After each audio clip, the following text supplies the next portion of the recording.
join us for round 8 of the NASCAR Wheel Euro Series EuroNASCAR Pro Division at Circuit Ricardo Tormo in Valencia. In the first race of the weekend, though, round 7, Alan Day and Gianmarco Werrell were on the front row of the grid. However, there was contact between the pair of them heading round through turn number 1, which pitched Gianmarco Werrell into the gravel. He would rejoin, but right the way down towards the back of the grid. Alan Day would continue around, though, fighting it out on circuit with Loris Hazemans, while Stinis Longines had picked up the lead of the race. But a drive-through penalty was deemed to be the appropriate punishment for Alan Day, as he was deemed to be the guilty party following the contact. Stinis Longines retired from the race whilst leading, which then meant that Lasse Sorensen and Loris Hazemans were fighting it out tooth and nail for the lead of the race, but it would be Lasse Sorensen that would come through to take the win, his second of the season, from Loris Hazemans in second place and Luca Lasser in third. Lasse Sorensen still lying second in the championship standings, but now closing the gap down to just 5 points between himself and Alan Day. It could not be any closer. It's a busy weekend with 2 championships, having 4 races over the course of Thursday and Friday. EuroNASCAR Pro, Alan Day still leads the way. In EuroNASCAR 2 for the young and the amateur drivers, Vittorio Garelli is the championship leader. So the drivers are getting themselves ready for their second race of the weekend around this 4-kilometre or almost 2.5-mile Circuit Ricardo Tormo, just 20 kilometres away from Valencia. 14 corners for them to deal with, and track temperatures cold and chilly and autumnal today. Might be sunny, it's only 6 degrees. 18 laps will be the race duration, and the fastest lap times from the race earlier set the grid for this one. So Alan Day once more starts from pole position. We know the car is quick. The plan is just to start the race and try to stay out of trouble in turn 1, not to lose the car, because yesterday I lost a bit the car and unfortunately I hit Gianmarco Werrell. But we know that the car is quick. PK did a good job with the car, so let's try to have a clean turn 1, turn 2, and try to run away and disappear. That's my goal. And fortunately, that Stinis is also together with me in P2. I think it's a good achievement that PK Car Sports and Heinz Performance lock the front row. It's always good that you have a teammate next to you, and it's always a good battle between me and him, and fair battles. So yeah, hope for a good one. So Alan Day brings his PK Car Sport number 24 Chevy up onto the front row of the grid, and as he suggested, the sister car to it from PK Car Sport of Stinis Longines sits alongside. Row 2 of the grid is Lasse Sorensen and Loris Hazemans. Gianmarco Werrell and Francesco Cini make it an all-Italian third row of the grid, and it's Mark Goossens and Nicola Rocca that line up there on row number 4. So this is the last race of the season that is standard championship points before we then head to the double points races for the finals. Buckle up, we go green in EuroNASCAR Pro, with Stinis Longines and Alan Day matching each other for pace on the run up towards Aspar, the first corner. Stinis Longines is on the outside line and might just sweep his way round and into the lead. Yes, he does. Through goes Stinis Longines. Looks as though it's Loris Hazemans that's in second, but he's on the outside line for the braking area for Doohan. So Alan Day looks to try and sneak his way up the inside and might just hang on to it further down through the pack. There's contact there. That's Justin Kuntz that turns around Mauro Trioni. A big 720-degree spin for Trioni. Slamming on the brakes was Patrick Lamery as well to avoid the spinning car of Trioni, but it looks as though everybody has been able to continue, albeit Trioni is now down to the very tail end of the field. Stinis Longines looking to try and make good his escape and set right the problems that befell him yesterday. It was clutch issues with the car that stopped the PK Car Sport car in its tracks whilst it was leading the race. Well, he's leading this one and wanting to try and make amends for those problems and muster some championship points from this one. He leads from his teammate Alan Day in second place. Then it is Loris Hazemans in third, Gianmarco Werrell in fourth, Lasse Sorensen in fifth, Nicola Rocca fighting away with Francesco Cini. The 98 is Mark Goossens, and running very wide there is the number 7 car of Olivier Hart. All of them absolutely together as they head up in towards the braking area for the left-hander at Doohan. So fantastic fights down through the order. This is down towards the bottom of the top 10. Luca Lasser, I think, sits behind them as well. But cars are queuing up, actually, everybody wanting to fight away for that position at this stage. So Mark Goossens under pressure still from Olivier Hart. Mark Goossens 51 years of age, Olivier Hart is just 21 years of age, and Mark has huge amounts of experience in these cars. For Olivier Hart at the wheel of the number 7, it's his first weekend of racing in it. We've seen different drivers in the number 7 over the course of this season, and Olivier Hart is thoroughly enjoying his first experience of NASCAR racing, pure racing. So Goossens all of the time at the wheel of the Cal Racing prepared number 98 Ford. looking to try and hang on to the position. Anything that he can do to try and keep Olivier Hart behind, he will try and do.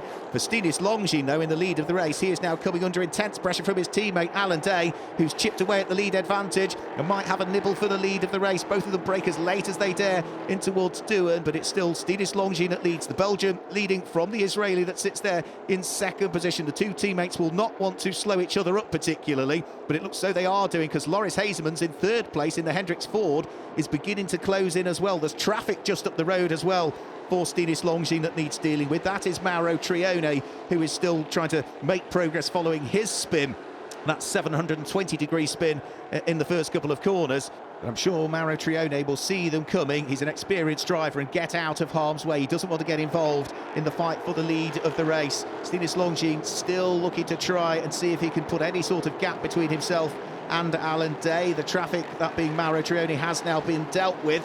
Loris Hazeman's is within touching distance, also in third position. So it's a PK Car Sport 1-2. Hendricks sitting there in third place at the moment. That is the reigning, remember, EuroNASCAR Pro champion, having secured that title last year at the wheel of the number 50 Ford, Loris Hazeman's. We go aboard with Alan Day as they head out of Championeros and start to build the speeds through turn number 13, breaking into the downhill area at Adrian Campos at turn number 14. Alan Day looks to try and cut back on the exit of the corner, a slightly later turn in for him. He gets a bit more momentum coming off the corner. Stinis Longines might have to go defensive here as we go back on board with the second place car.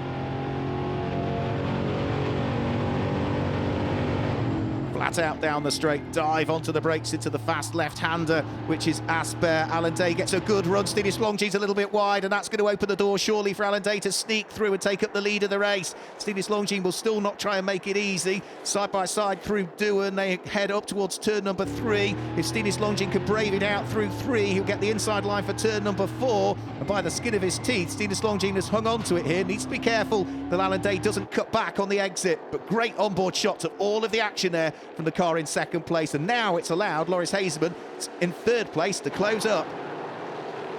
They flick their way through Championeros once more, start to head up towards turn number 13. Another lap is about to be chalked into the book. Alan Day will be desperate to see whether he can come through and try and grab a victory here. Victory which eluded him yesterday with that drive-through penalty. He gets another good run on his teammate here. Is he going to close in the slipstream this time? No, he's just too far away as they head down the 650-metre start-finish straight here at Circuit Ricardo Tormo. V8 engine, 400 brake horsepower, 5.7 litres. Alan Day, a double former champion, looking for the lead of the race. He's prized the door open this time. Surely he's going to go through. Stinis Longines will try and brave it out again, as he did last time. Round the outside at 2, round the outside at turn 3 to get the inside line for turn number 4. They're side by side again through 2 or 3 corners. This time Alan Day cuts back on the exit of it. Can he get his nose up the inside by the time they get to 5? They're side by side round through turn number 5, where Stinis Longines doesn't get the front end grip that he was expecting. Just washed out a little bit wide there, and that was all Alan Day needed. He goes through to pick up the lead of the race. Stinis Longines down into second place, and Loris Hazeman's is still more than within touching distance, isn't he? As he sits there in third position. These 3 cars a long way ahead now of the 4th place car. This is Olivier Hart fighting away with Ander Villarino, who lies on 22 career wins in the NASCAR Wheel and Euro Series. That is exactly the same amount as current race leader Alan Day has. So they both equal at the top of the all-time winners list. Ander Villarino returning to the championship for the first time this weekend, so he's not scoring championship points, sneaks through and ahead of Olivier Hart, gaining the place. Hart tries to fight back, though, on the exit of the corner. They're squeezing each other, heading up towards what is Douan at turn number 2, and they are going to be side by side. But no, Olivier Hart washes out wide, which allows Luca Lasserre to go through, and Vladimiris Choitzes is going to pounce as well. Choitzes gains 2 places, goes past Olivier Hart, goes past Luca Lasserre, but then Luca Lasserre gets back past him at the next corner. Great racing. As for Alan Day, though, he is now just starting to pull away from Stinis Longines. 22 career wins for Alan Day. If he grabs this one, that will make it 23 career wins, then he will go to the top of the all-time winners list in the NASCAR Wheel and Euro Series. Checkered flag flies. Alan Day claims his 23rd win of his EuroNASCAR career. Stinis Longines finishes in second place. Loris Hazeman's in third ahead of Rocker and Urkeli. And Lasse Sorensen down in 6th place. So 14 points will still separate them after 2 races. It's exactly the same gap that it was at the beginning of the weekend. But for Alan Day, that win will taste very sweet indeed. He now moves on to 23 career wins, top of the all-time winners list. I'm very happy, especially after yesterday, that we got a small heat in the wing of our aircraft. But I'm happy that we managed to make it today, and yeah, still 2 more to go. Great team, great teammate. I have to say, was a very tough fight, and I'm happy that we managed to fight clean and also keep all the opponents behind us, and at the same time finish 1-2. I think it's a great achievement for PK Car Sport and Heinz Performance. What can I say? Up to the next one. Absolutely on to the next one for Alan Day, because the next part of Super Speed Week at Valencia will be the all-important double points races. In the Junior Trophy for drivers under 25, Gianmarco Ercoli claimed the win. And in the Challenger Trophy for amateur drivers, Dario Carzo was first home.